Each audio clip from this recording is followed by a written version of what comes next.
Khavaran, an unmarked graveyard turned battleground for Iran's future. For many of its critics, one constant of the Islamic Republic of Iran has been an efficient inhumanity, methodical violence, and savage death delivered upon its own people. And to the southwest of Tehran, in Khavaran Cemetery, in unmarked mass graves, lie Iranians slain in the political executions of 1988, along with many, many more, killed simply, critics say, to satisfy the ideology of Iran's ayatollahs and their claims of Islamic authority.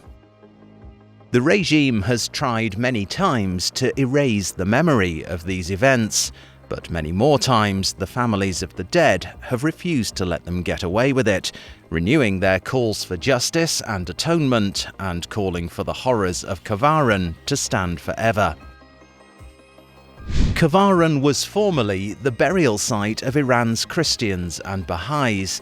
Then, in the 1980s, the government began burying executed prisoners there, bodies in plastic bags, in unmarked mass graves, sometimes not even burying them deep enough to be hidden. Now the regime is trying a new approach, forcing Baha'is to bury their dead in the mass grave. Simin Fahandej of the Baha'i International Community to the United Nations said, "The Baha'is of Tehran have been barred from burying their dead in their own part of Khavaran Cemetery, which has enough burial space for at least the next 50 years. Adding that, representatives of Tehran's Behesht Zahra Cemetery want to force Baha'is to bury their loved ones in the mass graves of Khavaran. The Baha'is respect all of the deceased, at least let their loved ones be buried with dignity." Family members of the executed resent this as state-sponsored disturbance of the graves. They've been quoted as saying, "The soil of Khavaran is the burial place of their pure bodies. We urge you to refrain from forcing our Baha'i compatriots to bury their deceased loved ones in a mass grave and not to pour salt on old wounds." Khavaran is not only evidence of the regime's crime, said Shakib Nasrallah, but the first time Iranians with very different beliefs stand beside each other to sow the seeds of a common call for justice, regardless of our beliefs and ideologies. Khavaran is not a history of death or about the past. It is a starting point for the future. Shakib believes the pain of the events will create understanding and empathy. Abbas Monshi was executed in 1988. His daughter Bahare says, "Khavaran is not the only mass grave in Iran. There are 3 others in Tehran and others in Kurdistan, Ahvaz, Loristan, Tabriz, and even Gilan. But Khavaran is a symbol of solidarity for the victims' families.